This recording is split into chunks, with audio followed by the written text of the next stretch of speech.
السلام عليكم ورحمة الله وبركاته. الفيديو تبعنا اليوم بيتكلم عن ما أسباب الشخير أثناء النوم. ولكن قبل ما ندخل في الموضوع، أتمنى منكم عمل لايك وتعليق واشتراك في القناة مع تفعيل الجرس ليصلكم كل جديد. ما أسباب الشخير أثناء النوم؟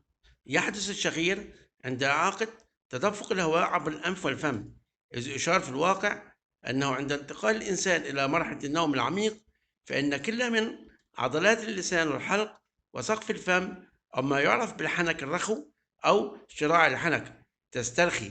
ولكن توجد العديد من العوامل والأسباب المختلفة التي تؤدي إلى ارتخاء أنسجة الحلق بشكل كافي لإعاقة وسد المجرى الهوائي بشكل جزئي، والذي يؤدي إلى اهتزاز الأنسجة عند مرور الهواء عبرها.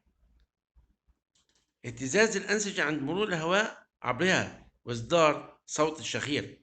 ويشار إلى أنه كلما زاد ضيق المجرى الهوائي زادت القوة التي يندفع فيها الهواء، وبالتالي يزداد اهتزاز الأنسجة، مما يؤدي إلى ارتفاع صوت الشخير أكثر.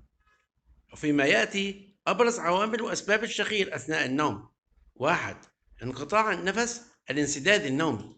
يحدث انقطاع النفس الانسدادي اليومي عند انخفاض تدفق الهواء إلى أقل من 90% من المعدل الطبيعي، وهو من الحالات الحرجة والخطيرة في الحقيقة، والتي تتطلب الرعاية الطبية الطارئة والعلاج المناسب.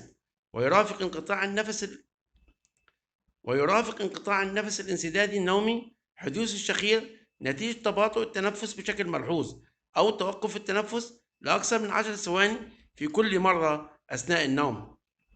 كما قد يرافقها أعراض أخرى تتمثل بالآتي: الأرق، الهياج، الشعور بالنعاس خلال ساعات النهار، صعوبة التذكر أو صعوبة التركيز، انخفاض الرغبة الجنسية، الصداع خاصة في ساعات الصباح. السبب العمر: تتناقص قوة عضلات الحلق ومدى قابليتها للانقباض مع التقدم في السن، وبالتحديد خلال مرحلة منتصف العمر وما بعدها.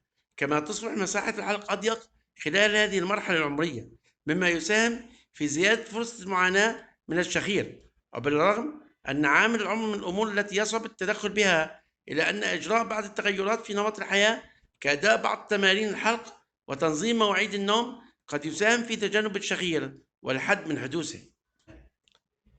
وضعية النوم: تعد وضعية النوم أحد العوامل التي قد تساهم في حدوث الشخير، إذ يحدث الشخير بشكل أكبر عند الاستلقاء والنوم على الظهر، بينما وجد أن تكرار حدوث الشخير وشدة الصوت الناجم عنه ينخفضان عند النوم على الجانب واتخاذ الوضعية الجانبية. ويعزى السبب في ذلك إلى أن وضعية الاستلقاء على الظهر تزيد من تأثير الجاذبية في سحب الأنسجة المحيطة بمجرى الهواء إلى الأسفل، مما يتسبب بتضيق مجرى الهواء بشكل أكبر، وبالتالي زيادة فرصة حدوث الشخير.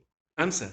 انسداد الممرات الأنفية: قد يعزى السبب في حدوث الشخير أثناء النوم أحيانا إلى الإصابة بمشاكل صحية مرتبطة بتضييق وانسداد الممرات الأنفية، مثل انحراف الحاجز الأنفي أو انحراف الوتيرة، والذي يعرف بأنه انحراف الجدار الفاصل بين فتحتي الأنف بعيدا عن المركز، أو المعاناة من السلائل الأنفية أو الحساسية أو الإصابة بعدوى الجيوب الأنفية. طبيعة تشريح الفم: يمكن أن يتسبب تشريح الفم لدى الفرد بزيادة فرصة حدوث الشخير لديه. فمثلا في حالة إن كانت اللوهات الحلق والتي تتمثل القطعة المثلثة من الأنسجة المتدلية من الحنك الرخو ممتدة لدى الفرد، فإن ذلك قد يعيق تدفق الهواء لديه. كما أن زيادة سمك الحنك الرخو وانخفاضه لدى بعض الأشخاص قد يتسبب تضييق المجرى التنفسي لديهم. وكذلك الحال بالنسبة للأشخاص الذين يعانون من الوزن الزائد، إذ تكون لديهم أنسجة زائدة في مؤخرة الحلق قد تضيق المجرى التنفسي، وبالتالي فقد تزيد جميع العوامل السابقة من اهتزاز أنسجة الحلق بسبب تضييق المجرى التنفسي، وذلك عند مرور الهواء عبرها، والذي ينجم عنه بالمحصلة صدور صوت الشخير. فيما يأتي بعض الأسباب الأخرى التي قد تؤدي إلى حدوث الشخير أثناء النوم: 1. نمط الحياة المتبع، إذ أن بعض الممارسات اليومية للفرد قد تزيد من ارتخاء عضلات الحلق، وبالتالي فقد تزيد من فرصة حدوث الشخير، ومنها التدخين وشرب الكحول. زيادة الوزن: إن زيادة الوزن أو حتى تراكم الدهون حول الرقبة أو الحلق دون زيادة الوزن بشكل عام قد يؤدي إلى حدوث الشخير، وذلك بسبب تراكم الأنسجة الدهنية وضعف قوة عضلات الحلق، واللذين قد يساهمان في حدوث الشخير. ولكن يجدر بالذكر وجود بعض التدابير المنزلية والنصائح التي قد تساهم في التخلص من الشخير، كخسارة الوزن الزائد وممارسة الرياضة. لحمية الأنف وتضخم الأوزتان، إذ تشكل كل المشكلتين الصحيتين لدى الأطفال عائقا أمام التنفس بسلاسة، وذلك بسبب زيادة تضخم الأنسجة الموجودة في الحلق، والذي يتسبب بحدوث الشخير أثناء النوم. 4 أو 3 تاريخ العائلي، إذ أن وجود تاريخ عائلي للإصابة بالشخير أو انقطاع النفس الانسدادي اليومي قد يزيد من فرصة حدوث الشخير لدى الفرد. وفي الواقع تعد الوراثة عامل خطر محتمل قد يزيد من فرصة الإصابة بانقطاع النفس اليومي. جنس الفرد، إذ تعد النساء أقل عرضة للإصابة بالشخير أو انقطاع النفس النومي الذي يؤدي إلى حدوث الشخير مقارنة بالرجال. 5 عدم أخذ قسط كافي من النوم، إذ قد يتسبب عدم النوم الكافي بارتخاء عضلات الحلق بشكل أكبر، مما يزيد فرصة حدوث الشخير. 6 أخذ بعض الأدوية، إذ أن استخدام بعض الأدوية كالمهدئات مثل دواء لورازيبام ودواء ديازيبام قد يزيد من ارتخاء عضلات الحلق، والذي قد يزيد فرصة حدوث الشخير أثناء النوم. هذا يجب استشارة الطبيب. قد يلاحظ معظم الأفراد حدوث الشخير أثناء النوم، وإنما يتم ملاحظة أعراض الشخير والأعراض الأخرى المرافقة لانقطاع النفس الانسدادي النومي غالبا من الأزواج والأشخاص المقربين بالفرد، لذا يجدر إعلام الطبيب في حال معرفة ذلك لإيجاد الحلول المناسبة، خاصة إذا كان الشخير يؤثر على جودة نوم الأفراد المحيطين بالمصاب. كما يجب مراجعة الطبيب في حال حدوث الشخير بالتزامن مع أعراض انقطاع النفس الانسدادي اليومي. فكما أشرنا سابقا، قد يحدث الشخير في بعض الأحيان بسبب هذه المشكلة الصحية الخطيرة، والتي تتطلب التشخيص والعلاج الفوري، ولذا يجب مراجعة الطبيب في حال مصاحبة الشخير لأحد الأعراض الآتية: الشعور بالنعاس خلال ساعات النهار، الاستيقاظ المتكرر أثناء النوم ليلا، الصداع أثناء فترة الصباح، انقطاع النفس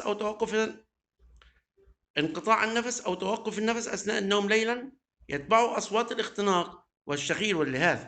هذا الفيديو يحدث الشخير عند إعاقة تدفق الهواء عبر الأنف والفم، وذلك عند ارتخاء أنسجة الحلق بشكل كافي لإعاقة وسد المجرى الهوائي بشكل جزئي، مما يؤدي إلى اهتزاز الأنسجة عند مرور